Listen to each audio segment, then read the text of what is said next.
Where do you place your trust? Well, when we think about it, we have to put our trust in a lot of things each and every day. We have to trust that our alarm is going to wake us up in the morning. We have to trust that our brakes are going to work in the car.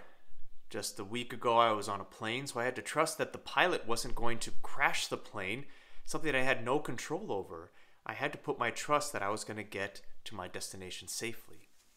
But when we start to speak about where we place our ultimate trust, where do we put our ultimate trust? And is it in ourselves, or is it in things of the world, or is it in God? Well, Jesus today is speaking to these Pharisees and scribes and telling them how they have to not only put their trust in him, but they have to believe in him. They have to have faith in the Son of God. He's speaking to them about himself as the Son of Man. And he says that when the Son of Man is lifted up, literally when Jesus is lifted up on the cross, only then will they believe.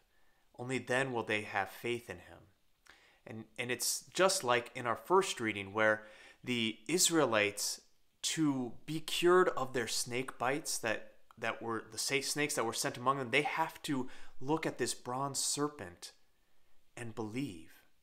They have to look at it. It's an act of faith. So too for us, Jesus is not just some nice person for us to believe in. Jesus is not like another philanthropist or someone in history we can look to and quote and say, these were good things that this person did. I think about a good comparison would be like Martin Luther King, who I think is awesome, who's a wonderful role model for us today. But Martin Luther King is not Jesus. Martin Luther King quoted Jesus. He knew that Jesus was his Savior. We're not just speaking about someone who is a good person, but someone who is alive and who gives us the gift of salvation, the one who we should ultimately put our trust in. And so maybe you're there already, maybe you know this already, maybe this is something that is not new to you, something that you really believe in. But it's still our part to share this message of salvation with others, because the world speaks of Jesus probably the nicest way as another one among many nice people. So how do we speak into that Jesus is not just another nice person to follow, but is literally the Savior of the world?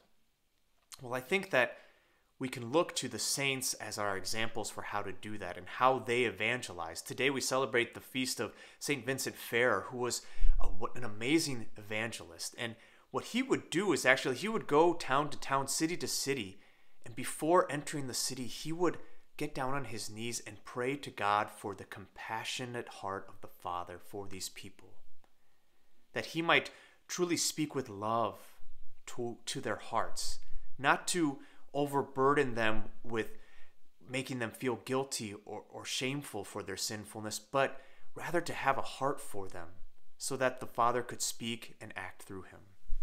I think that is what we need to continue to pray for, especially when we're trying to speak about Jesus to other people, because he's the Savior of the world, the only one through whom we gain our salvation.